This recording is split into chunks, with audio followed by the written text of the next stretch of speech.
여러분 강의 안에 문화적 관점이라는 데로 가겠습니다. 다섯 번째 영역입니다.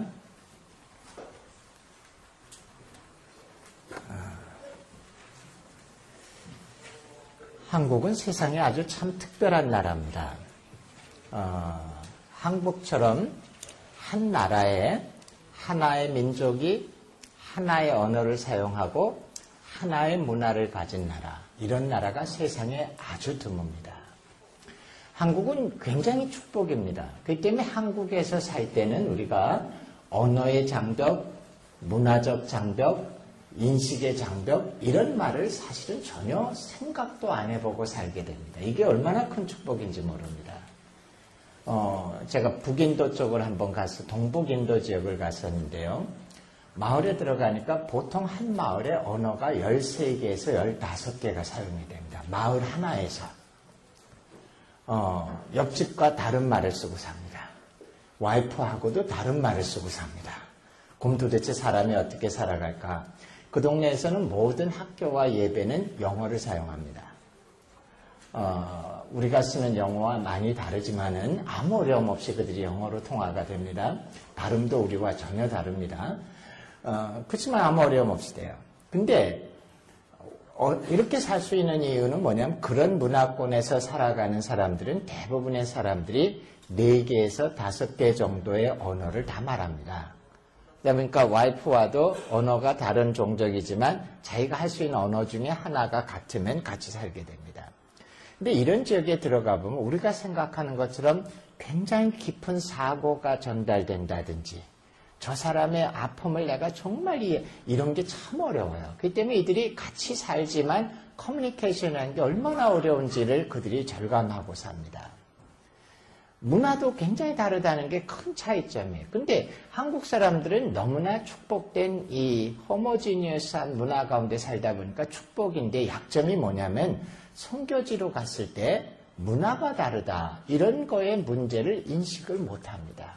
그러다 보니까 한국에서 이런 식으로 살다 보니까 내가 행동하는 거, 내가 말하는 거, 내가 옳다고 느끼는 모든 것은 세상에 어디 가도 당연히 옳다라는 생각을 하다 보니까 우리가 불필요한 갈등과 실수를 일으킵니다.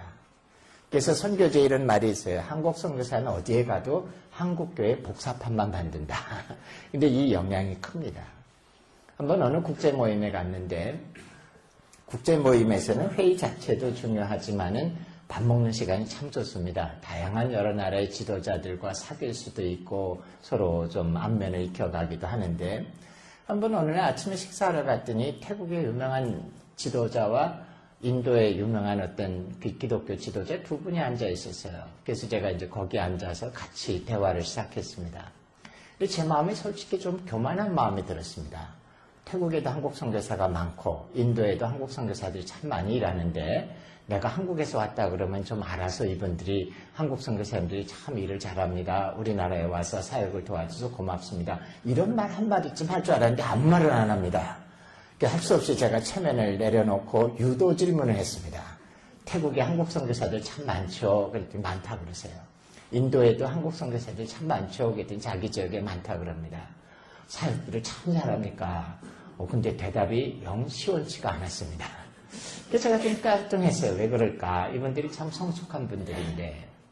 점심시간 때 같이 두 분이 또 앉아있길래 제가 거기 또 껴들어갔습니다. 그러고서 이번엔 납작하게 엎드려서 들어가 봤습니다.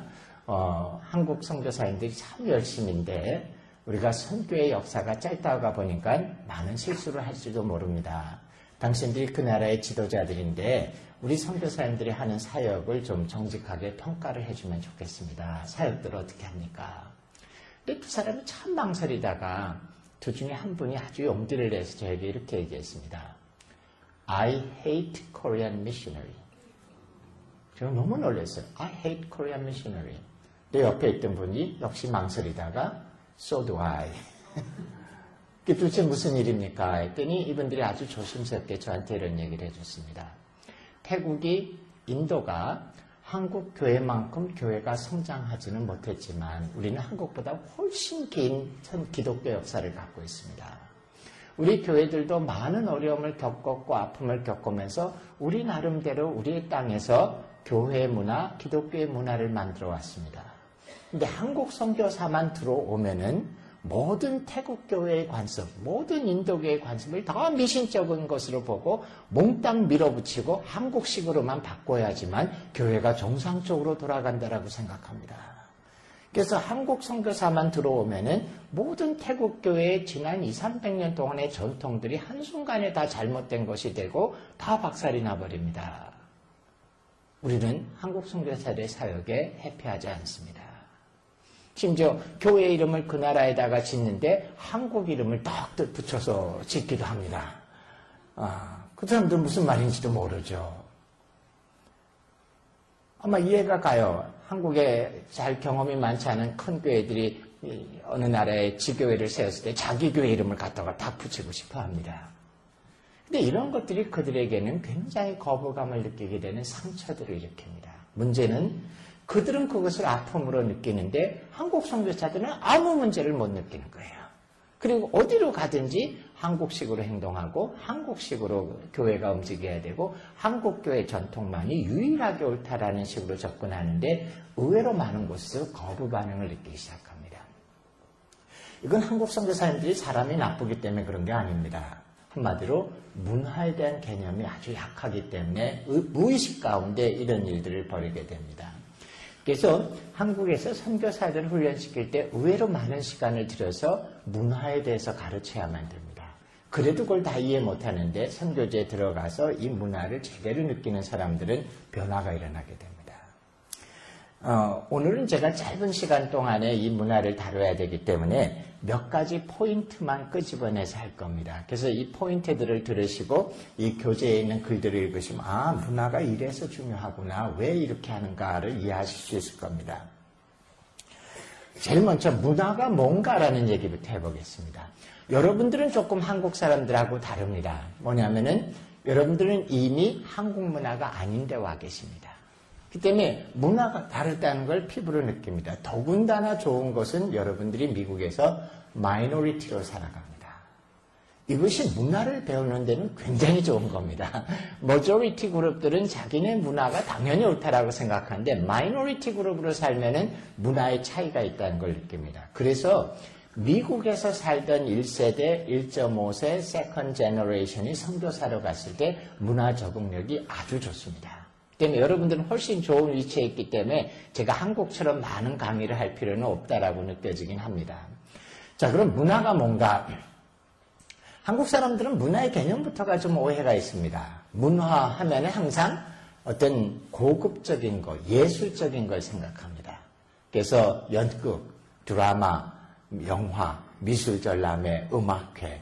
왜냐하면 뉴스를 보면은 맨 처음에 정치면, 사회면, 경제면, 그리고 문화면이라고 했는데 문화면에 가면 항상 그런 거죠. 영화와 드라마와 미술전람회, 음악회.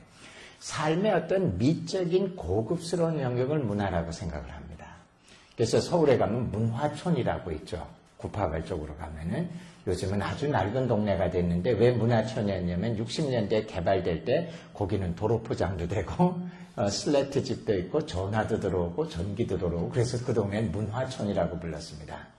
이제는 그린벨트에 걸려서 안문화촌이 됐습니다만 고급스러운 삶이에요. 근데 문화의 의미는 그런 거 아닙니다.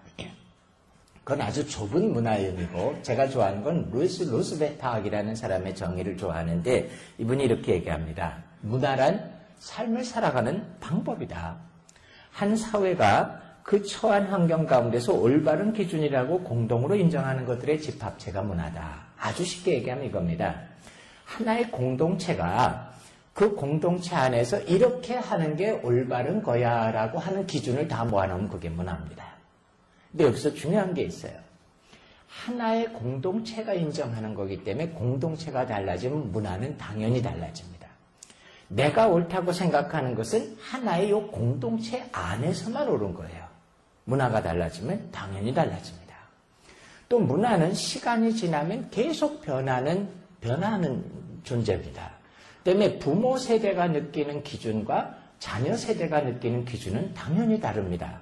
뭐가 잘못됐냐? 아니요. 문화가 달라졌을 뿐입니다. 그 때문에 문화라는 개념은 항상 다른 것이다, 변하는 것이다가 머릿속에 기본으로 있으셔야 됩니다. 한국 사람들은 어른을 보면은 인사를 할 때 항상 고개를 숙입니다. 왜 자기 머리를 낮게 하면 그것이 상대방에 대한 인사냐? 예, 문화라는 거는 왜라는 질문을 안 하는 겁니다. 그냥 자기 공동체에서는 다 그렇기 때문에 왜라는 질문이 필요 없이 그렇게 하는 게 문화예요. 그래서 우리는 어디 가나 습관적으로 인사를 하게 됩니다. 그래서 한국 사람들은 악수하면서도 고개가 숙여집니다. 저절로. 빳빳이 고개 세우고 인사하는 사람은 육군 사관생도들이 졸업식 때 한번 하는 거고, 나머지 사람들은 악수해도 이렇게 됩니다. 저절로 머리가 내려와요. 미국에 오면 다릅니다. 이제는 뭐 미국이 굉장히 TV들을 많이 봐서 세상을 아는데, 제가 처음 텍사스에 갔을 때만 해도 텍사스 진짜 촌 사람들 많습니다. 시골에 가보면 태어나서 죽을 때까지 100마일 밖에 안 나가본 사람들도 많습니다.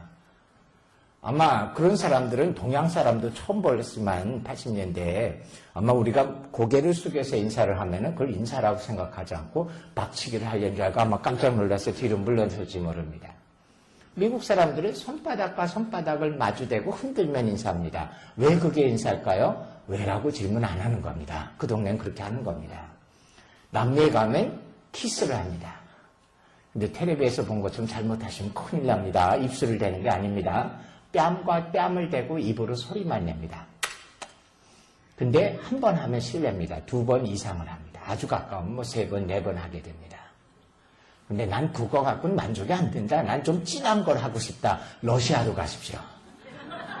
러시아는 입술과 입술 대고 키스를 합니다. 그래서 선교사님이 러시아에서 너무 오래 살다가 그만 그 인사에 익숙해져서 한국에 돌아왔는데 여선교회 임원들이 나왔는데 러시아식으로 인사를 했다. 예, 성추행입니다. 즉시 감방에 가게 됩니다. 왜 하나의 문화권에서는 올바른 기준인데 다른 문화권에 가면 그것이 감옥에 갈 만한 일이 되냐? 그런 게 문화입니다. 다만 왜라는 질문 안 합니다. 기준도 달라져요. 저희 아들하고 저하고 30살 차이인데 우리 애가 10살일 때 지금 제가 40살이었겠죠. 아침마다 일어나면 우리 아들이 음악을 들어요. 근데 저한테는 그 음악이 아주 노이즈입니다. 근데 크리스찬 뮤직이에요. CCM인데. 저나 저희 와이프는 아직도 좋아하는 게 그저 양희은, 김민기, 뭐 이런 사람들, 송창식 이런 노래를 들으면 아주 감흥이 나타나는데 우리 아들은 옆에서 이해를 못해요. 왜 엄마 아빠는 꼭 슬픈 노래를 좋아하느냐. 이거 슬픈 노래 아니다. 자기가 보기엔 슬픈 노래래요. 근데 우리 아들의 음악은 좋고 나쁘고는 둘째예요. 저한테는 들리지가 않아요. 요즘 여자 걸그룹 나와서 하는 노래 들어보세요. 귀에 안 들려요. 밑에 스크립트가 나와야지만 아가 저게 저 소리구나 알지 귀를 들어서 못 알아들어요. 완전히 세대가 달라요. 누가 옳고 누가 그럽니까? 아니요. 30년 차이가 있는 사람들의 아름답다고 느끼는 기준이 서로 달라졌을 뿐입니다. 문화는 그렇게 변하는 거라는 거 아셔야 됩니다. 또 하나 문화의 특징은 뭐냐? 문화는 학습의 방법을 통해서만 전달이 되어집니다. 저절로 가는 게 없어요. 그러니까 배우지 않고도 할 수 있는 건 문화가 아닙니다. 그거는 본능입니다. 그래서 그렇게 구분을 해요. 예를 들면은 아기가 태어나자마자 엄마가 가슴에다가 애를 젖을 물렸더니 애가 빨기 시작합니다. 이건 문화일까요? 아닐까요? 아닙니다. 본능입니다. 근데 애가 1살쯤 되자 먹을 것이 있는데 옆에 가위도 있고 망치도 있고 숟가락도 있는데 애가 자연스럽게 먹을 걸 보자 그 중에서 숟가락을 딱 집어들었다. 이거는 문화입니다. 아기가 태어나면 아기도 세상을 봐요. 느낍니다. 다만 부모님들 이해하세요? 아기들은 눈이 아주 안 좋습니다. 2살 될 때까지 근시입니다. 멀리는 못 봅니다. 근데도 계속 봐요. 그러다 보니까 아기들도 1년 동안 뭔가 먹을 것만 있으면 어른들이 숟가락을 드는 걸 1년 동안 보다 보면은 자기도 모르게 먹을 걸 보면 숟가락을 선택하게 된다. 이건 문화입니다. 아마 일본에서 태어났다면 숟가락이 있어도 젓가락 만들겠죠. 그건 다 문화적인 요소입니다. 근데 이 문화를 배우는 방법이 2가지가 있습니다. inculturation이라는 방법이 있고 acculturation이라는 방법이 있습니다. 그냥 제가 영어로 적어놨습니다. 왜냐하면은 한국말로는 요 단어를 번역하는 것이 한 5가지, 6가지가 있습니다. 책마다 다 달라요. 그래서 영어가 차라리 편한데 inculturation이라는 방법은 뭐냐면은 삶의 환경 가운데서 자연스럽게 부모와 함께 가족을 통해서 배우는 게 인컬처레이션입니다. 우리가 태어나면은 자기의 본국 문화는 인컬처레이션이 되죠. 그래서 이 인컬처레이션으로 문화를 배우면 세 가지 특징이 있습니다. 하나는 배웠다는 기억이 없어요. 두 번째는 인컬처레이션으로 배운 문화의 요소는 왜라는 질문을 안 합니다. 그냥 그런 거예요. 세 번째, 고통스럽지가 않습니다. 그래서 우리가 이 인컬처레이션으로 모든 문화와 언어를 배워가면 얼마나 좋습니까? 한국어 배우신 기억이 납니까? 저절로 된 것 같아요. 왜? 인컬처레이션으로 한국어를 배웠기 때문에. 근데 불행히도 사람은 적당한 나이가 되면 인컬처레이션이 끝나버립니다.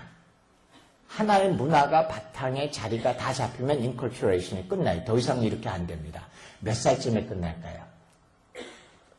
생각보다 깁니다. 사람마다 조금 차이는 있지만 고등학교 1, 2학년 정도 수준에 끝납니다. 그러니까 요 고등학교 1, 2학년 때까지는 어디를 가도 어떤 언어를 접해도 환경 가운데서 배울 수 있는 상황만 되면은 저절로 인컬처레이션이 돼요. 그냥 들어와요, 문화가. 그리고 이 시기에는 이런 언어 같은 것도 의식적으로 안 배워도 그 언어를 사용하는 지역에 들어가 있으면 배우지 않아도 그냥 언어가 자기 속에 들어옵니다. 그래서 미국에 있는 교포들 영어, 한국어를 자연스럽게 배울 수 있어요.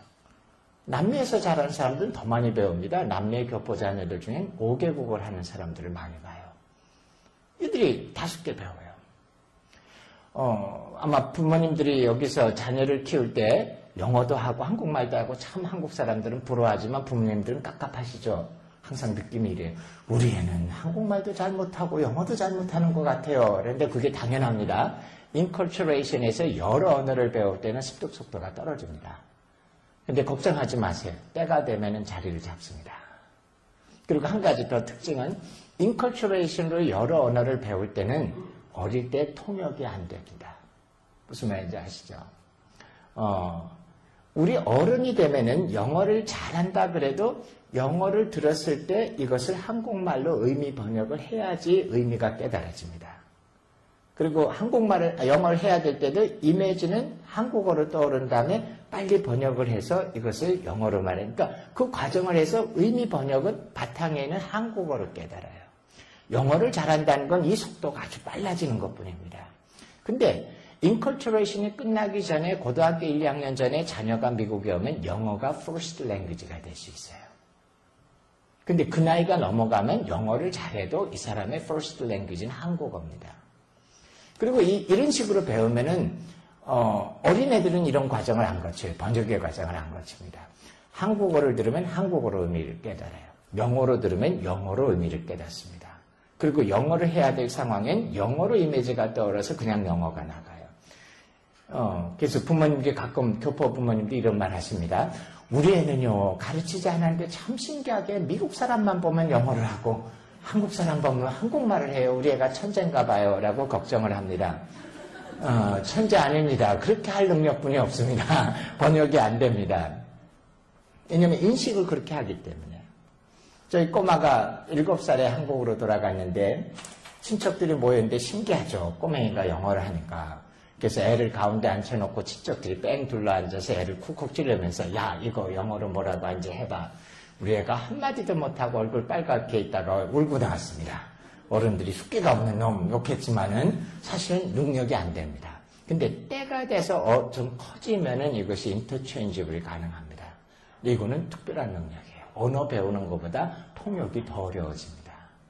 그래서 미국서 자란 1.5세, 2세들이 영어를 기막히게 하는데 통역은 한국서 자란 영어 잘 못한 사람보다 못할 때가 많습니다. 이게 더 어려운 일이에요. 문화를 인컬처레이션을 배우면 참 좋죠.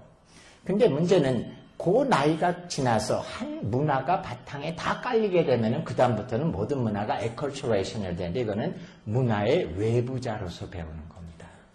근데 에컬처레이션으로 문화를 배울 때는 세 가지 특징이 있어요. 첫째 뭐냐? 의식적으로 학습을 해야지만 배워집니다. 저절로 되지 않아요. 두 번째, 끊임없이 왜라는 질문이 나와요. 왜 이렇게 해야 되는 거야? 이해가 안 됩니다. 세 번째, 고통스러워요. 쉽지가 않습니다. 이게 이제 문화를 배우는데 아픔입니다. 끊임없이 의식적으로 배워야 되고 왜라는 질문이 나오고 고통스럽습니다. 그런데 선교사들의 어려움은 뭐냐? 선교사들은 다 에컬처레이션 하실 분이 없어요. 나이가 들어서 가니까. 그 때문에 문화를 배우는 게 고통스럽습니다. 근데 문화라는 거는 의식적으로 따라 해야 돼요. 미국에 와서 30년을 살아도 미국 사람들 속에 들어가서 그들의 흉내를 내고 그렇게 해보려는 노력을 해야지만 미국 문화가 내 것이 되지 산다고 되지 않습니다. 제가 처음에 미국에 와서 5년 반을 살았습니다. 유학생 때. 근데 뭐 공부하느라고 정신이 없어서 뭐 클래스에 가서 열심히 듣고 질문 몇 개 그냥 영양가 없는 거 던지면 되고 도서관에 가서 혼자 열심히 밤중까지 공부하고 집에 돌아와서 와이프하고 한국말 하고 주말이 되면 한국교회 가고 5년 반을 살았는데 제가 물론 미국 친구들 있지만 지나갈 때 하이 하는 정도로 살짝 스쳐가죠. 5년 반을 살았는데 솔직히 저는 몸뚱아리만 미국에 살았지 문화는 한국 문화를 계속 살았습니다. 그러니까 여전히 한국적이에요. 어떤 교인이 저에게 선물로 스테이크 고기를 라운드 스테이크 비싼 걸 줬는데 와이프와 저는 조금 더 망설이지 않고 가위로 잘라서 육개장 해 먹었습니다. 그게 더 맛있으니까. 근데 7년이 지난 뒤에 제가 교환교수로 다시 미국에 왔습니다. 환경이 바뀌어버렸어요. 한국인이 없는 동네에서 미국교회 스태프로 있으면서 미국교회가 제공해준 집에서 삽니다. 신학교에서 강의를 하고 제 비서도 백인 여자가 비서로 있고 학생들 끊임없이 와서 질문하고 미국 교수들하고 같이 회의도 하고 1년 내내 그렇게 살았습니다. 그들과 같이 밥 먹어야 되고 교회 집사님 밥 먹자면 배가 뚱뚱한 미국 집사님 나와서 같이 미국 식당에 가고 근데 1년을 그렇게 살고 뭐 우리 애가 학교 다니니까 PTA 쫓아다녀야 되고 근데 1년 지나니까 와이프와 저가 놀라운 변화를 했습니다. 식당을 가는데 우리 둘이 바베큐 가게가 더 맛있어요. 옆에 한식집보다. 우리도 모르게 텍사스 티본 스테이크 집을 쫓아갑니다. 그리고 저도 모르게 미국식으로 의사결정을 합니다. 제 태도와 사람들을 관계하는 게 미국식으로 변합니다. 결국 문화는 우리 나이에 이 에컬처레이션은 의식적으로 해야만 됩니다. 그래서 선교사들에게 제가 잔소리 이런 얘기를 합니다. 당신 태국에 가서 10년을 살았다 그래서 태국 문화를 배운 거 아닙니다. 태국 사람들 속에 들어가서 그들식으로 행동하고 그들식으로 판단하고 그들식으로 살아보는 걸 의식적으로 연습하지 않으면 태국 문화 못 배웁니다. 이 과정을 굉장히 고통스럽습니다. 그래서 재미있는 일이 있어요. 선교사 한 가족을 파송 예배를 해서 꿀법절을 하면은 뒷좌석에 앉아 계신 어른들이 할아버지 할머니가 혀를 ጭጭ차면서 그럽니다. 저 어른들도 가면 힘든 나라에 저 꼬맹이들이 따라가서 얼마나 힘들고 예, 사실은 전혀 안 힘듭니다. 애들은 그냥 인컬처레이션 돼요, 가면은. 그냥 살면은 그 나라 음식이 맛있고 그 나라식으로 태도가 변하고 엄마 아빠는 언어학교 가고 튜터를 두고 말을 배워도 버벅거리는데 애들은 안 가르쳤는데 엄마 아빠보다 말 더 잘합니다. 인컬처레이션이 되니까. 하지만 우리는 에컬처레이션이. 그렇기 때문에 이 문화가 저절로 된다. 그건 이미 우리는 끝나버렸습니다. 때문에 에컬처레이션은 굉장히 의식적으로 해야지만 문화를 배워간다는 것을 선교사들이 잘 이해해야 됩니다. 그래서 그냥 의식이 없으면 너 그 나라가 살면야 당연히 그 나라 문화가 내가 되겠지. 안 됩니다. 자, 문화의 구성은 어떻게 되는가? 참고로 이것을 이해하시면 문화를 좀 잘 이해할 수 있습니다. 문화 이해에 대해서는 다양한 이론들이 있는데 오늘 말씀드릴 거는 로이드 콰스트라는 사람의 모델을 말씀드릴 겁니다. 이 로이드 콰스트의 모델은 동심원처럼 문화를 설명하는 겁니다.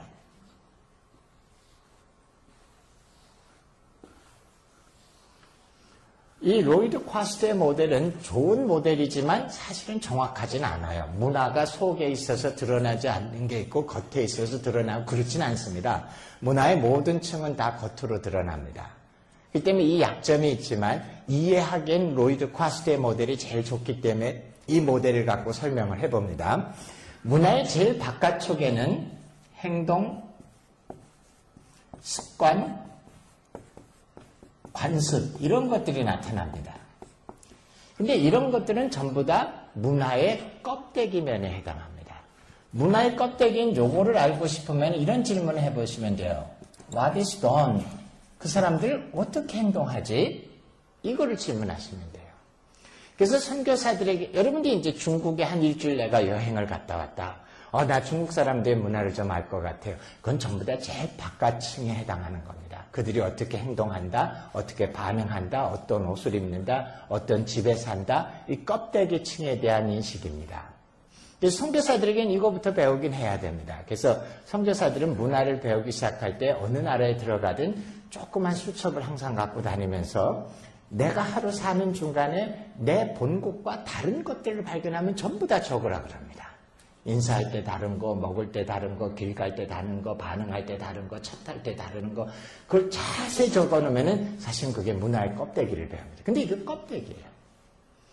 문화 인력을 공부할 때 아주 중요한 질문이 이겁니다. Why? 왜 다를까? 근데 그 사람들의 행동과 습관과 이런 게 왜 다를까? 왜 다르냐면요. 행동과 습관의 하나 아래층에 들어가면은 가치관이라는 층이 있습니다. value system이 있어요.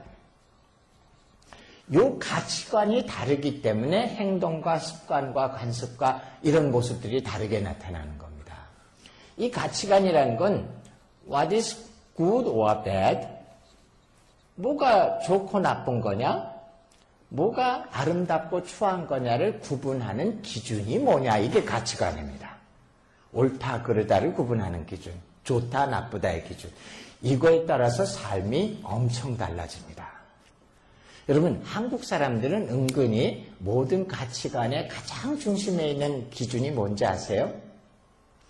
관계입니다. 관계. 이 관계가 모든 걸 평가하는 무의식적인 기준이에요. 여러분, 흥부놀부전 다 아시죠? 그리고 아마 여러분 대부분이 흥부놀부전에 대해서 알고 계신 건 이겁니다. 놀부 나쁜 놈, 흥부 착한 사람. 근데 조금 깊숙이 들어가 보세요. 놀부는 왜 나쁜 놈이고 흥부는 왜 착한 사람입니까?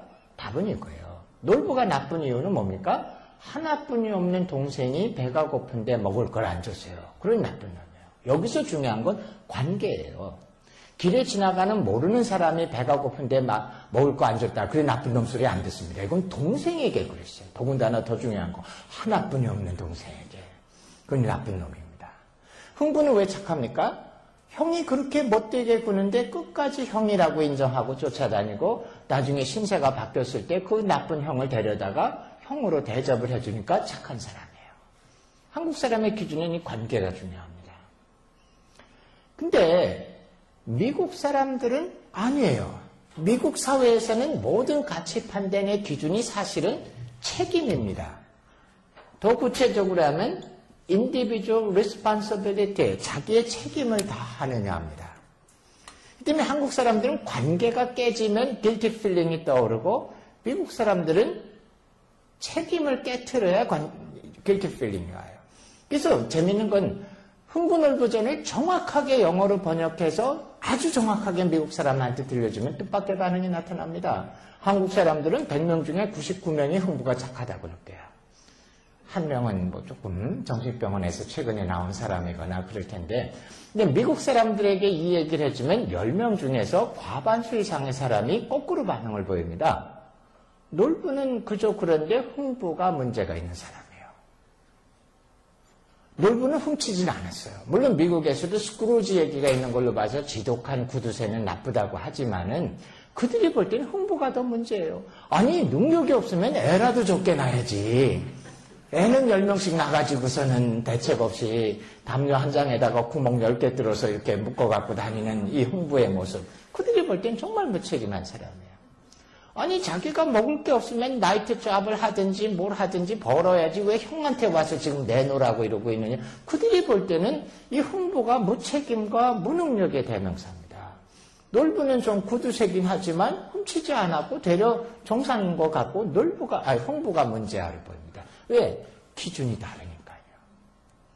그러자 반응이 달라지게 됩니다. 언젠가 한 번은 새벽 2시에 제가 저희 동네에서 운전을 하고 집에 오게 됐습니다. 새벽 2시쯤이 차가 제일 적은 것 같아요. 그게 텅 비었어요. 그냥 대전 시내는 뭐 차도 원래 많지 않은데 텅 빈 데로 오는데 낮이 아니라 밤에 혼자 차를 몰고 오니까 시그널이 그렇게 많다는 걸 발견했습니다. 근데 저는 그만 미국서 운전을 처음 배웠어요. 그래서 빨간 신호가 있을 때마다 그 앞에 당연히 다 스탑을 했습니다.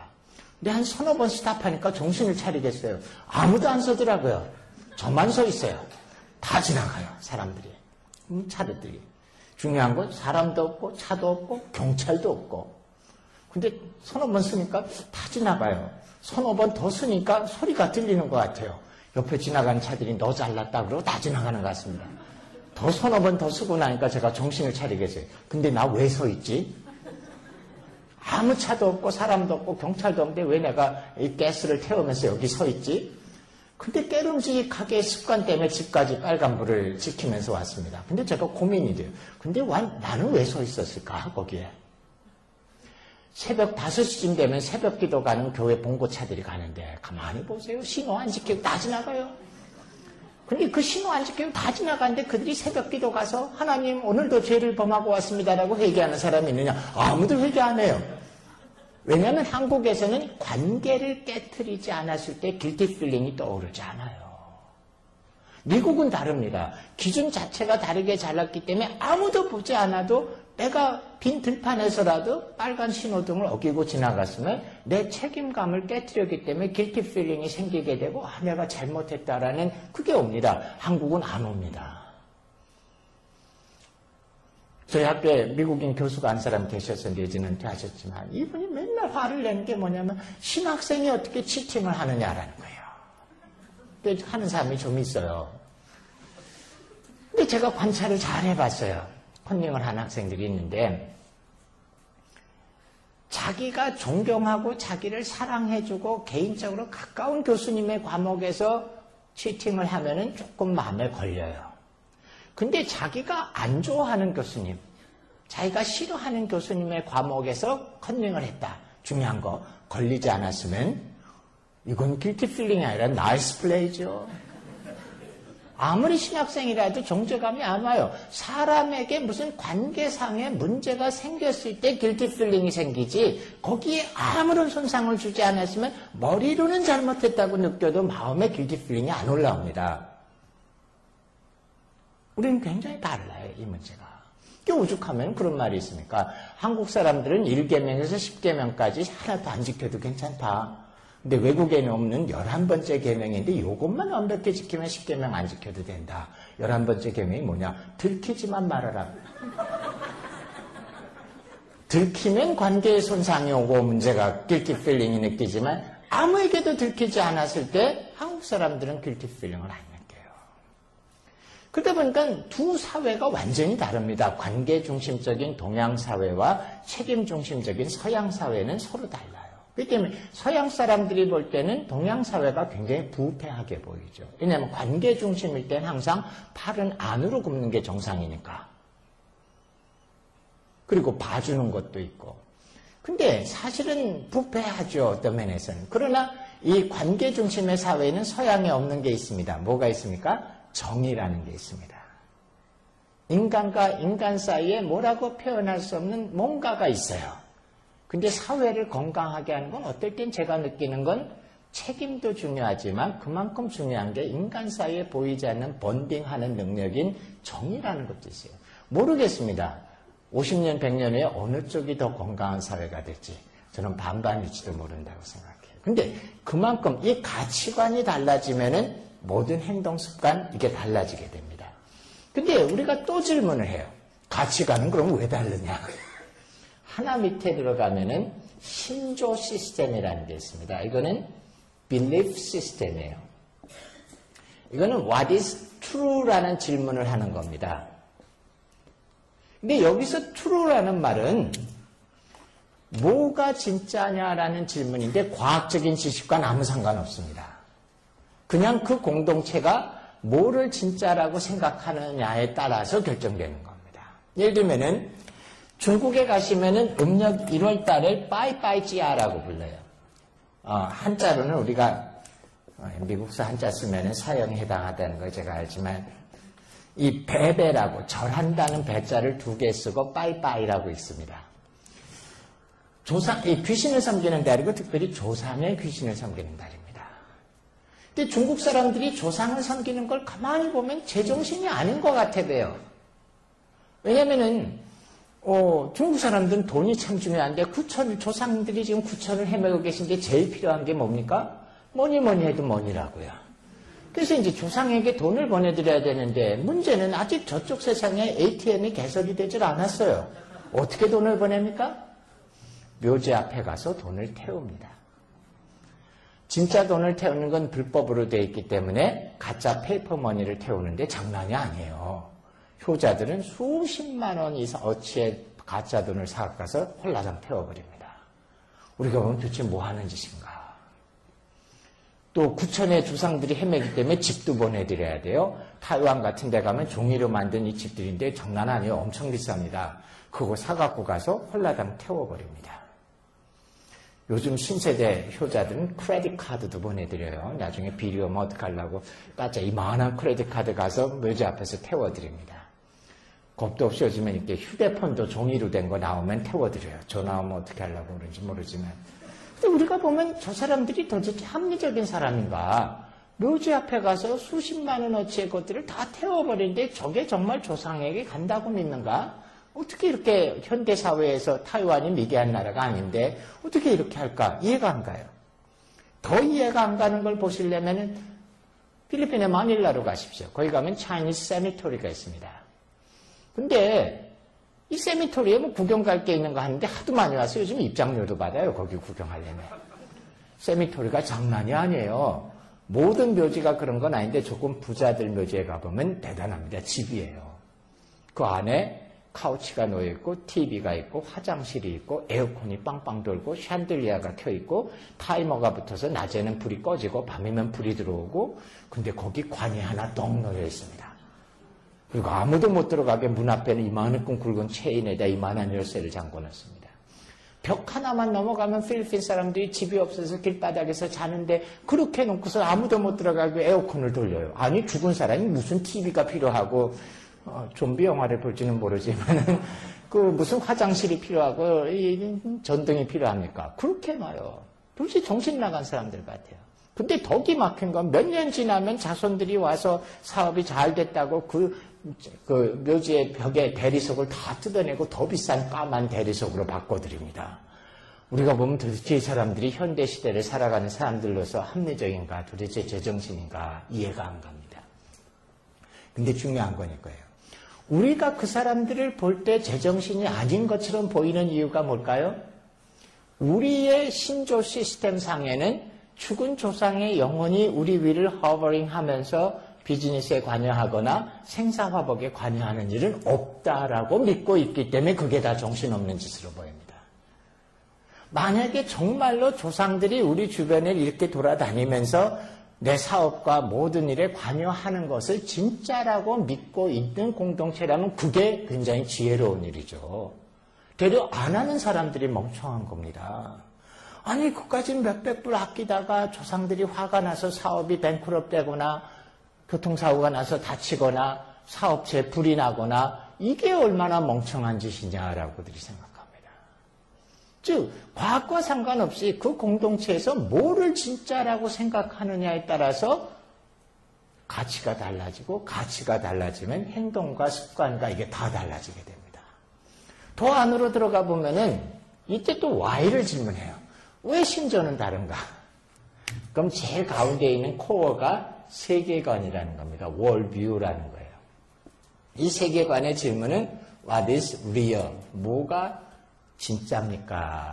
실제입니까? 라는 질문을 합니다. 이 질문에 따라서 모든 게 달라집니다. 제가 하나의 샘플을 보여드릴게요. 여러분들의 세계관을 구분하기 쉬운 겁니다.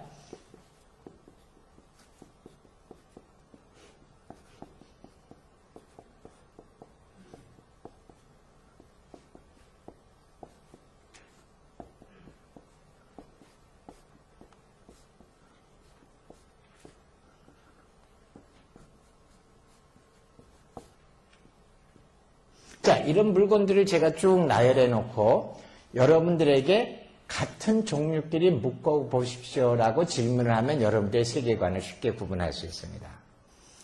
대부분 서양식 교육을 받고 자란 사람들은 이걸 보면 이렇게 나눕니다. 영적인 존재, 생물, 무생물이에요. 근데 이거는 기독교적인 세계관 아닙니다. 서구적인 일반 세속 세계관입니다. 크리스찬이라면 어떻게 해야 될까요? 여기다가 거야 돼요. 하나님과 천사는 같은 거 아닙니다. 하나님은 창조주고 천사는 피조물이에요. 귀신도 피조물입니다. 오히려 사람의 여기다가 그 다음 선을 그어야 돼요. 사람은 영적인 존재입니다. 육신을 갖고 있지만 이건 영이 없어요. 근데요, 아메리칸 인디안들에게 가서 물어보면 뜻밖의 대답을 보게 됩니다. 여기서 여기까지가 하나예요. 이 사람들에게는. 그 때문에 사람이나 들판에 있는 그 버팔로나 아니면 산이나 호수나 바다나 똑같은 존재로 생각합니다. 이 세계관이 뭐냐에 따라서 신조와 가치관과 행동이 완전히 달라집니다. 아메리칸 인디안들은 죽을 때 보면 멋있어요. 담담하게 죽습니다. 그리고 아까 처음에 얘기한 세속적인 서구적 세계관을 가진 사람들이 죽음을 제일 두려워합니다. 생물이 무생물이 되고 존재가 없어지니까 굉장히 두려워합니다. 근데 아메리칸 인디안들은 평범해, 죽음에 대해 담담합니다. 왜? 내가 변하는 거라고 생각해요.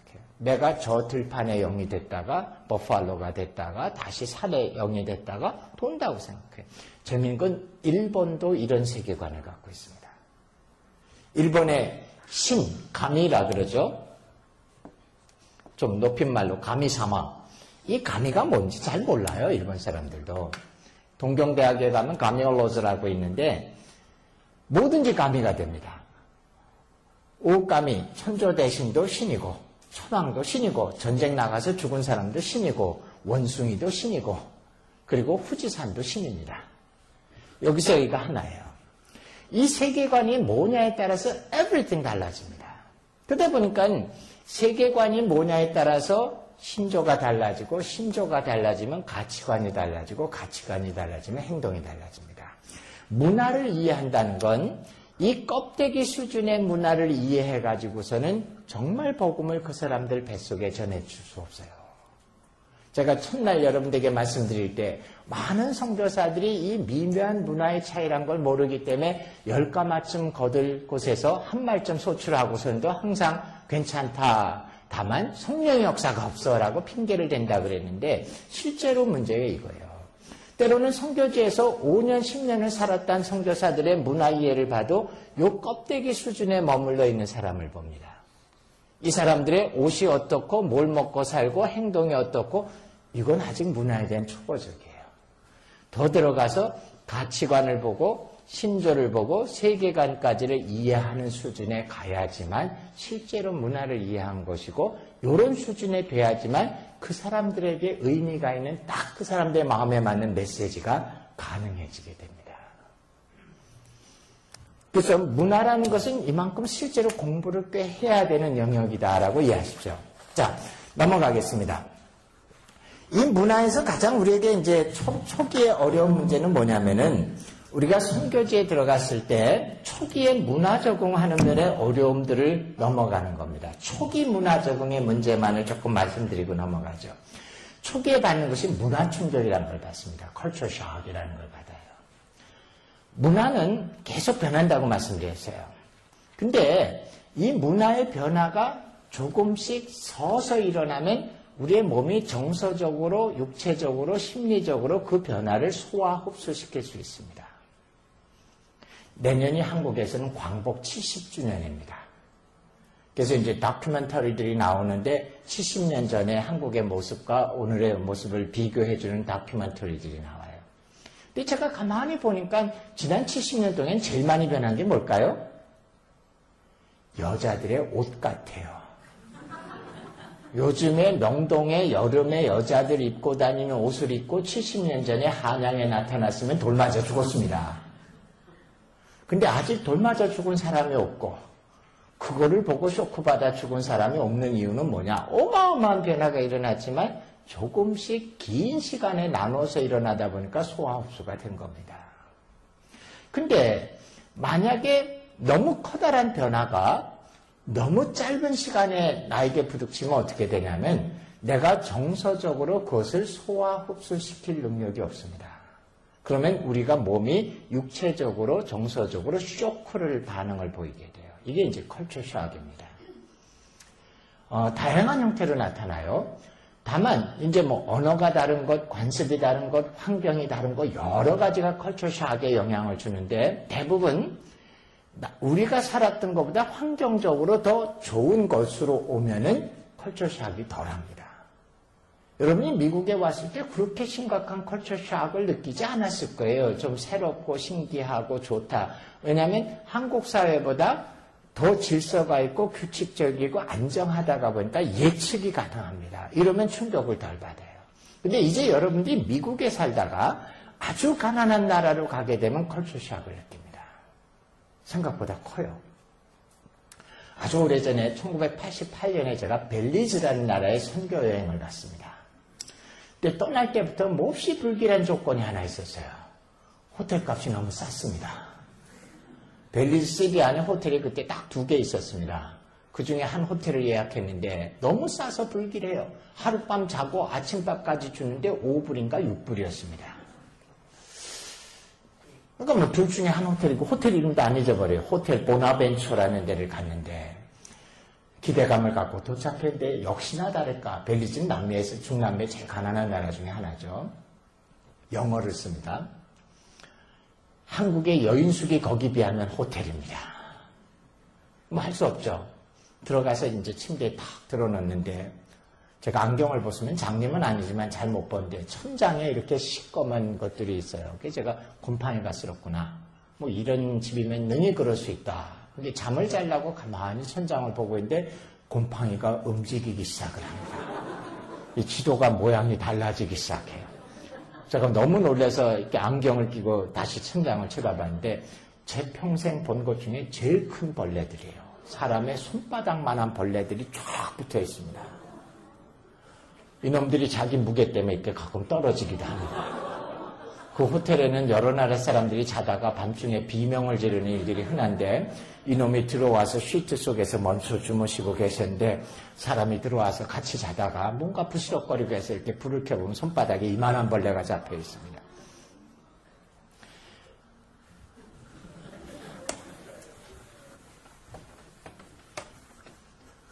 이 벨리즈라는 곳은 화장실이 완벽한 수세식입니다.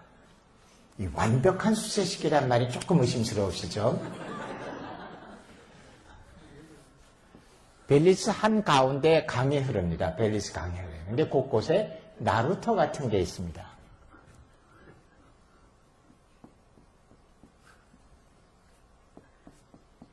그리고 구멍이 뚫려 있습니다.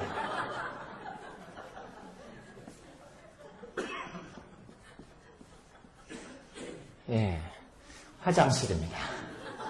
볼일을 보면 즉시 강으로 내려가서 물로 씻겨가는 완벽한 화장실입니다. 칸막이도 없어요. 근데 문제는 제가 갔을 때 벨리즈에는 수도가 없었습니다. 저물을 먹고 삽니다. 방에서 떠다가 먹어요. 그때 처음 갔을 때만 해도. 페트병에도 물도 없었어요. 그 때문에 물 한 컵을 딱 받으면 정말 기도가 나옵니다. 하나님 어디서 떴을까요, 저게? 좀 위쪽에서 떴으면 안전할 것 같은데 어디서 떴을까? 아주 궁금합니다. 시장에 가면은 냉장고도 별로 없으니까 고기와 물고기를 파는데 파리가 완벽히 덮고 있습니다. 고기를 다시 주세요. 그러면 막대기로 고기를 툭툭 칩니다. 그럼 파리들이 잠시 자리를 비켜줍니다. 그럼 이렇게 잘라가지고서는 시멘트를 담았던 봉투 같은 데다가 담아주는데 하얀 가루가 퍽퍽 날립니다. 정말 그때만큼 진지하게 식사기도 한 적이 없습니다. 하나님 먹어도 괜찮을까요, 이것이? 온도는 뭐 평균 110도에서 120도 가깝고요. 저희가 노방전로 전도하려고 사람을 모아놓으면 어느새 그 뒤에는 마약 장수들이 와서 마약을 팔고 있고. 선교사들이 이런 곳에 가면은 처음에는 괜찮습니다. 우리가 컬처 쇼크를 받는 건 그 문화 속에 들어갔을 때 받는 거지 구경하고 있을 때는 안 받아요. 나는 외부인이라고. 그래서 어디 문화를 가든지 처음에는 토리스트 피리어드라 그래서 충격을 안 받아요. 항상 구경만 하니까. 근데 선교사들은 조금 시간이 지나면 이제 깨닫기 시작합니다. 내가 여기서 애들을 데리고 와이프 데리고 영원히 살아야 된다. 서서히 그것이 쌓이기 시작하는데 어느 순간에 이것을 소화를 못 시키면 뻥 하고 컬처 쇼크가 터집니다.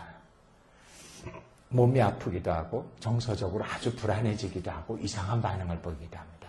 근데 중요한 건 컬처 쇼크는 피하는 게 아닙니다. 누구나 다 겪어야 됩니다. 선교사들로 도착하면은. 중요한 것은 컬처 쇼크는 어떤 사람들은 한 2, 3개월 만에 지나가기도 하지만 어떤 사람은 4, 5년이 가기도 합니다. 이것을 잘 극복하는 훈련을 받고 가셔야 돼요. 비법은 없습니다. 내 몸이 그 문화의 변화를 소화 흡수시킬 수 있게 되는데 요령들은 좀 있습니다. 이런 훈련을 받고 문화 충격이 뭔지를 알고 가면 초기에 훨씬 문화 충격을 잘 넘어갈 수 있습니다. 단기 선교팀은 절대 컬처 쇼크를 안 받습니다. 항상 마음에 다음 주면 내가 미국으로 돌아갈 거니까 절대로 문화 가운데 안 들어가고 항상 구경만 하기 때문에 더러워도 신기하고 지저분해도 신기하고 불친절해도 신기하고 뭔가 다른 게 다 신기할 뿐이지 충격을 안 받아요. 그러나 그 문화 속에 들어가면 이것이 굉장히 심각한 문제로 옵니다. 모든 선교사들은 이걸 당한다는 걸 느끼십시오. 두 번째, 초기 문화 적응 이론 중에 본딩 이론이라는 게 있습니다. 본딩 이론. 본드는 뭡니까? 붙인다라는 말이죠. 이거는 토마스 앤 엘리자베트 브루스터라는 유니버시티 오브 텍사스의 언어학 교수 부부가 발견한 겁니다. 여러분, 짐승이 부모에게서 새끼로 태어나면 부모-새끼 관계가 쉬워요. 탯줄이 연결되어 있고 태어나자마자 눈 뜨고 보니까. 근데 알에서 까는 짐승, 오리나 닭 같은 거는 자기를 낳아준 어미가 누군 줄 어떻게 발견할까요? 예? 처음 본 거. 예, 정확히 얘기하면 처음 접촉한 게 부모가 됩니다. 하나님이 짐승들에게 아주 특별한 임프린팅이라는 능력을 줍니다. 이 능력은 뭐냐면 아주 특별하게 알에서 깨어서 처음 세상에, 낯선 세상이죠. 태어났을 때 주변 환경과 특별한 관계를 맺는 아주 특별한 능력이 있습니다. 요 임프린팅이 있을 때 접촉이 되면 순식간에 어미-새끼 관계가 만들어져요. 근데 이 임프린팅 능력은 아주 잠깐 나타났다가 없어져 버립니다. 그렇기 때문에 어쩌면 사람이나 짐승이나 태어나서 이 세상에 살아나가는 게 초기에 임프린팅 능력이 있기 때문에 살아가는지도 모르죠. 실험을 해봐요. 이 사람들이 책에 보면 나오는데 어미 오리가 알을 품고 있다가 알이 까게 될 때 진짜 어미 오리를 치워주고 딴 오리를 집어넣습니다. 근데 막 알에서 새끼가 나와서 이 딴 오리와 접촉이 되면 어미가 돼버려요. 이 오리는 귀찮다고 깨끗거리고 도망가리고 새끼 오리는 죽기 살기를 어미라고 생각하고 쫓아갑니다. 진짜 어미가 나타나서 너 내 거다라고 또 깨끗대고 아무리 쫓아가도 아무 관계가 안 생깁니다. 사람하고도 어미 새끼 관계가 돼요. 종류에 상관없습니다. 여러분 미운 오리 새끼라고 안데센 동화에 나오면 백조가 오리인 줄 알고 근능이 가능한 일입니다. 근데 중요한 걸 발견해 이분들이 사람이 낯선 문화에 들어갔을 때 사람에게도 초기에 임프린팅 능력이 있답니다. 오래가진 않아요. 사람마다 좀 차이가 있지만 초기에 그 낯선 문화에 도착했을 때 2주 정도 임프린팅의 능력이 나타난답니다. 그래서 본딩 이론이란 건 뭐냐면은 이 임프린팅의 능력이 나타나는 초기 그 기간 동안에 가능한 한 그 문화와 많이 접촉을 할수록 그 문화가 자기에게 쉬워진다는 이론입니다. 이 이론이 나오기 전에는 정반대로 선교사들을 초기에 도착하면 쿠셔닝이라는 방법을 해줬습니다. 완충을 시킨다고 생각했어요. 너무 낯선 나라에 와서 너무 낯선 곳에 갑자기 가면은 어려울까봐 접촉을 가능한 한 지연시키는 방법을 썼습니다. 그래서 예를 들어서 미국 선교사가 한국에 온다? 그러면 가능한 한 충격을 덜 받게 하기 위해서 영어를 쓰는 미국 선교사가 공항에 나가서 헬로우 하고 그를 맞이해서 미국 선교사가 영어로 설명하면서 자기가 운전해서 그리고 서울의 연희동으로 데려갑니다. 연희동은 미국 선교사들 컴파운드가 있는데 딴 세상이죠. 땅에 낙서도 영어로 돼 있고 미국처럼 잔디밭도 있고 벽돌집으로. 그래서 미국 선교사 부인이 웰컴하고 받아서 미국식으로 밥을 주고 미국식 침대에서 재우면서 대화를 오래 해주고 한 일주일쯤 푹 쉬라 그러고 한국 굉장히 복잡하니까 나가면 정신없다. 일주일쯤 지난 다음에 미국 선교사가 차에 태우고서는 쭉 한 바퀴 돌면서 차에 내리지도 않고 여기가 남대문이다. 여기가 광화문이다. 저희가 동대문 시장이다. 한 바퀴 둘러보고 또 오고 서서히 접촉을 늦춰주면 충격을 덜 받을 줄 알았는데 본딩 이론이 나오자 반대가 돼버렸습니다. 그런 식으로 접촉하면은 이 임프린팅의 능력이 나타나는 시기를 다 놓친다는 겁니다. 그래서 요즘은 선교사들을 훈련시키고 초기에 집어넣을 때 이 본딩을 시킵니다. 처음에 도착하면 피곤하니까 하루 이틀은 쉬지만 그 다음부터는 혼자서 이 사회에 접촉을 시켜봅니다. 때로는 부부가 같이 나가는 것도 권하지 않아요. 부부 나가면 서로 의지하면서 한국말 하니까. 그래서 선교사가 지도도 주고 설명도 해주죠. 여기는 위험하니까 가면 안 된다. 버스를 타면 어느 노선이 있다. 버스 값은 얼마다 정도 가르쳐주고 혼자 나가서 그 사회의 온갖 곳을 자기가 방문하면서 접촉을 해보도록 시킵니다. 식당도 가보고 사람들 모인 데도 가보고 재래시장도 가보고 여러 곳을 움직이면서 자기가 계속 접촉을 해보세요. 예, 어느 정도 바가지를 쓰는 것은 괜찮습니다.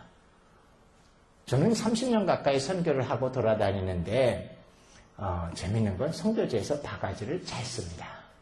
즐겨서 바가지를 당합니다. 제가 알죠. 눈치가 있으니까 이 사람들이 한 2배 부르는구나.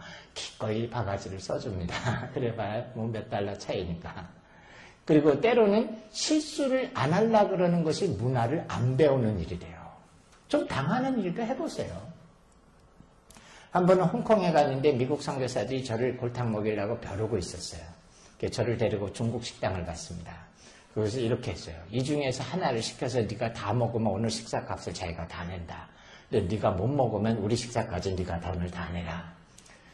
근데 중국 홍콩 식당에 가면 문제가 뭡니까? 메뉴판에 메뉴가 한 300개 정도 있습니다. 더군다나 영어로 써있는 메뉴 이름이 도대체 뭐가 뭔지 모르겠어요. 8개 아름다운 보석 같은 음식, 뭐 삶과 같이 건강한 음식. 그래서 제가 속으로 이 친구들이 날 골탕 먹이려고 그러는구나. 근데 제가 속으로 이렇게 생각했습니다. 난 너희들이 모르는 비법이 있다. 나는 한자를 읽을 줄 안다. 근데 보니까 닭대자가 있더라고요. 그래서 제가 자신 있게 난 이걸 먹겠다. 그래서 이제 서로 배팅을 했습니다. 내가 이걸 다 먹으면 자기가 돈 내고 못 먹으면 내가 이쪽 사람들 거에 다 내기로 했습니다. 제가 속으로 닭고기야 뭐가 나와도 먹는다. 근데 닭발만 3개가 나왔어요. 아니 무슨 중국 닭은 닭발에 그렇게 살도 없습니까? 뼈만 딱 그 발톱까지 붙어있는 게 3개가 나왔습니다. 아무것도 먹을 게 없어요. 중국 분들은 그 뼈를 씹어서 골즙을 빨아먹는데 도저히 저는 안 돼요. 예, 그날 돈 다 내고 나왔습니다. 예, 당하는 거를 너무 걱정하다 보면 문화를 못 배워요. 초기에 아주 위험한 것을 당하지 않는 한 용감하게 자기가 접촉을 자꾸 해보시는 게 이것이 의외로 좋은 선교의 교훈입니다. 그래서 요즘은 저희 교단에서는 어떤 사람들은 선교사가 도착하면은 동료 선교사가 하루 이틀만 봐주고 현지인 집에 한 2달을 하숙을 시켜버립니다. 당황스럽죠. 또 말도 한마디 못하고 현지 음식도 모르는데 갑자기 동서남북의 상황에서 집어넣으니까. 근데 그렇게 시작하는 사람들이 훨씬 적응이 잘 됩니다. 여러분들이 선교 여행을 처음 갔다 온 나라에 대해서 굉장히 애착이 있을 거예요. 왜냐하면 자기도 모르게 본딩이 되어 있습니다. 그래서 이런 것들이 새로운 이론이고 여러분들이 선교사를 보낼 때는 본딩을 시키는 방법을 훈련시켜서 보내야 됩니다. 하나, 자문화 중심주의라는 게 있습니다. 에스노센트리즘이 있어요. 이거는 뭐냐면은 자기의 문화의 기준으로 남의 문화를 평가하는 겁니다. 그러면 어떻게 될까요? 당연히 자기 문화의 모든 게 옳다라고 평생 살아왔는데 남의 문화에 가서 자기 문화를 기준으로 평가하니까 당연히 뭐든지 다 잘못됐다고 느낍니다. 선교사가 선교지에 도착하면 가능한 한 빨리 버려야 되는 게 자문화 중심적인 사고입니다. 이게 잘 안 버려져요. 근데 자꾸 버리는 훈련 해야지만 그 문화에 들어갈 수 있습니다. 이 자문화 중심주의적 태도는 사람의 본능 같아요. 모든 사람이 다 있습니다. 꼭 힘 있는 나라에서 온 사람만 있는 게 아니라 모든 사람이 다 있어요. 그래서 이걸 이해하셔야 돼요. 예를 들면 예를 들어 볼게요. 문화는 다를 뿐이지 좋고 나쁨이 없어요. 미국의 문화에서는 테이블에서 음식을 손으로 집어 먹으면 정말 잘못되고 지저분한 겁니다. 물론 빵이나 피자, 햄버거는 손으로 먹지만 그냥 테이블에서 이렇게 디쉬에 있는 거를, 플레이트에 있는 걸 먹을 때 만약 떨어진 음식을 애가 손으로 집어먹어 엄마들이 기겁을 하고 너 무슨 짓이야 라고 야단을 치죠. 손으로 음식 먹는 건 천하의 지저분한 일입니다. 문제는 인도 사람들은 손으로 먹어요. 그러니까 인도 사람들을 볼 때마다 항상 마음속에 미국 사람들은 좀 미개하다고 느끼고, 왜냐하면 손으로 음식을 먹으니까. 그 어떤 사람들 아주 짓궂게 물어봐요. 정말 손으로 음식을 먹느냐, 인도 사람들이. 손으로 먹죠. 미국 사람들은 정말 지저분하다고 느낍니다. 근데 문제는 인도에 가시면 진짜 손으로 먹어요. 근데 포크나 스푼이 없어서 먹는 게 아닙니다. 중산층만 되면 집에 포크, 스푼 다 있습니다. 근데 그들은 거꾸로 문화적으로 손으로 먹는 게 깨끗하기 때문에 먹는 겁니다. 밥 먹을 때 손을 깨끗이 씻고 손으로 먹어요. 왜 이게 깨끗하냐면 손가락은 누가 뭐래도 내 입에만 들어가죠. 숟가락은 이게 어떤 놈의 입에 들어갔다는 건지 모르는 건데 아무리 닦고 삶아도 그게 불결합니다. 이게 누구 입에 들어갔다는지 모르는, 포크도 그렇기 때문에 제일 위생적인 건 손으로 먹는 거라고 생각해요. 누가 옳고 누가 그럴까요? 미국에선 스푼으로 드시고 인도 가시면 손으로 드시는 게 옳은 겁니다. 이 정도 얘기는 별로 자극을 안 받으시는 것 같은데 조금 더 자극적인 얘기를 해보죠. 그러면은 동남아나 이쪽에 가시면 별 3개 이상의 호텔에 가면 화장실에 휴지가 있습니다. 별 3개쯤 되면은 화장실에 휴지가 없습니다. 그리고 샤워 꼭지가 달려있어요. 근데 이상하게 샤워 꼭지가 위에 있는 게 아니라 밑에 달려 있습니다. 거기까지도 괜찮은데 별 하나짜리 정도의 호텔에 들어가시면 샤워 꼭지도 없습니다. 화장실에 볼일을 보고 나면 깡통이 하나 있고 물이 담겨 있습니다. 한국 분들은 그걸 가지고 이를 닦는 분들이 계시는데 그거 있다고 하면 아주 곤란한 겁니다. 볼일을 처리하는 겁니다. 손으로 밑을 닦는 문화입니다. 지저분하다고 느끼시죠? 근데 이 손으로 밑을 닦는다는 말은 정확하지 않습니다. 손으로 닦아보세요. 닦아지나 그게.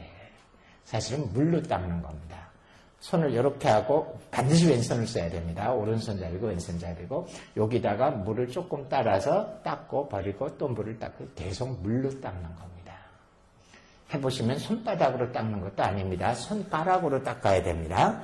그래서 초보들은 4손가락을 쓰고 조금 고참이 되면 3핑거 비법이 되고 아주 고참이 되면 2핑거 비법을 쓰고 전설의 고수들은 1핑거로 하는데 원핑거는 저도 잘 모르겠어요. 아마 여러분 머릿속에 정말 지저분하다. 어떻게 그거를 사람의 손에 닿게 하는가라고 하는데 놀라운 건 뭐냐면요. 휴지를 쓰는 문화가 훨씬 더 지저분합니다. 깨끗하지 않아요. 이 손으로 닦는, 다른 말로 하면 물로 닦는 문화가 훨씬 더 위생적입니다. 그래서 학문의 치질이나 이런 학문 관계의 질환이 손으로 닦는 문화가 훨씬 적습니다.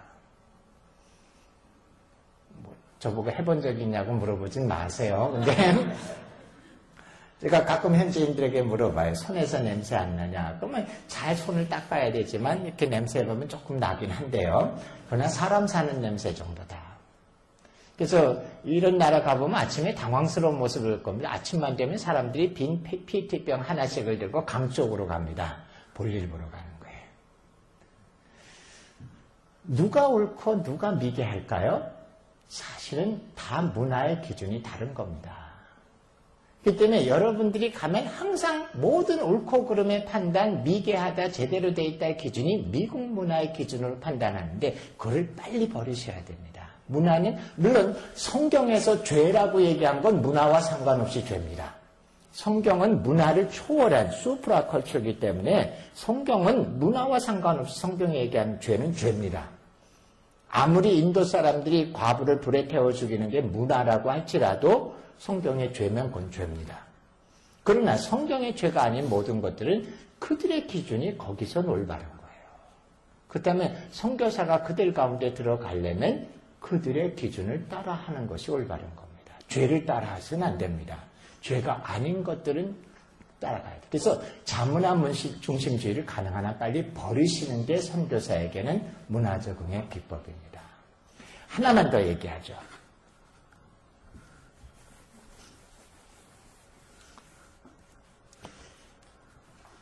라슨이라는 사람이 가장 효과적으로 문화에 접근할 수 있는 방법 중에 하나를 얘기했는데, 그래서 그걸 라슨 모델이라고 얘기합니다. 이렇게 돼 있어요. 현지인들이 있고 선교사가 있을 때 이 두 사람이 관계를 맺는 상황이 자기도 모르게 세 가지 상황 가운데 만들어진답니다. 학교, 시장, 그리고 법정, 코트와 같은 그런 관계가 만들어진답니다. 이게 뭐냐면 외국인인 선교사가 현지인들에게 보일 때는 항상 어떤 모습으로 보여지냐면은 현지인들에게는 선교사가 항상 티처와 같은 모습으로 보여요. 뭔가 자기들에게 가르치러 온 사람으로 보입니다. 화살표가 좀 반대를 해야 되겠네요. 그러니까 현지인들은 선교사는 뭔가 자기들에게 끊임없이 가르치는 사람, 또 자기들에게 아이디어나 물건을 제공하고 판매하는 사람, 그리고 자기들의 행동을 판단하는 사람으로 보여지게 됩니다. 무의식 가운데. 그래서 이렇게 가르치는 사람, 제공하는 사람, 판단하는 사람으로 현지인에게 인식이 되어지면은 이 선교사는 언제까지나 이들에게 외부자로 인식이 됩니다. 그러면은 선교사가 적응이 안 되는 겁니다. 근데 라슨이라는 사람이 재미있는 얘기를 해요. 이 방향만 반대로 바꾸면은 쉽게 문화에 적응이 되고 내부자가 된다는 거예요. 어떻게 하냐? 이 방향을 다 바꾸라는 겁니다.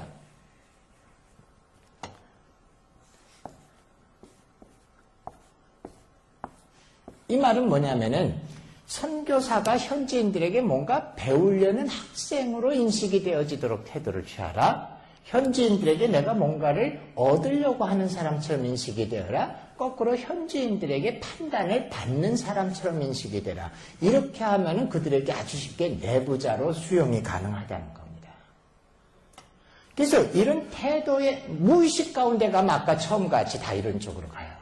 하지만 제대로 문화 적응의 훈련을 받고 와서 이걸 반대쪽으로 움직이게 되면 아주 쉽게 들어갑니다. 그러니까 끊임없이 사람들에게 가서 뭘 가르치려고 하지 말고 배우려고 하라는 거예요. 선교지에 들어갔을 때. 여기서는 어떻게 합니까? 당신들 같으면 이럴 때 어떻게 합니까? 물어보고 배우세요. 근데 무의식 가운데 이게 안 돼요. 제가 단기 팀들을 보낼 때마다 훈련시킬 때 항상 하는 잔소리가 뭐냐면 태국에 가면 중국에 가면 절대로 한국 걸 가르치려고 그러지 말고 태국 거 중국 거를 배워오라고 가르칩니다. 가르칠 땐 다 고개를 끄덕이면서 알았다고 그렇게 할 것처럼 얘기해요. 근데 가보세요. 이틀만 지나면 벌써 구석에서 태국 청년들하고 해서 한국 가위바위보 가르쳐주고 있어요. 한국 게임 가르쳐주고 있고. 제가 제발 그렇게 하지 말아요. 당신들이 태국에 왔는데 한국서 가위바위보 하는 걸 태국 사람들은 어떻게 하는지 니네가 좀 배워봐라. 태국 사람들 게임이 뭐가 있는지 물어보고 그것을 따라서 해보려고 해봐라. 태국의 노래가 뭔지 들어서 그거를 해보려고 애를 써라. 그래야지만 문화 가운데 들어가는 거지. 자기도 모르게 자기가 익숙한 걸 뭔가 가르쳐주려는 태도를 가진 벌써 외부자입니다. 선교사가 아주 쉽게 그렇게 돼요. 그렇기 때문에 끊임없이 그들에게 물어보고 그들의 판단을 구하고 그들의 아이디어를 구하고 그들에게 뭔가 도움을 청하는 이런 태도가 돼야지만 선교사가 문화 적응이 잘 됩니다. 자세하게는 제가 말씀하는데 선교사를 나갈 때는 이 라슨 모델을 하루 정도 배우는데 언어 습득과 모든 것들도 이 방향을 바꿔서 훈련을 시켜야 됩니다. 그래서 남침내에 가면은 Barefoot Language Learning이라는 걸 하는데 이것도 라슨 모델을 조금 변형시킨 건데 선교사들의 태도와 입장을 완전히 바꾸는 식으로 계속 문화 가운데서 훈련을 시키면 쉽게 문화 속에 들어가 정착이 된다는 겁니다. 자, 시간이 좀 많이 지났지만 동역적 관점을 제가 10분만 얘기할게요. 그리고 오늘 이슬람까지 좀 가보겠습니다.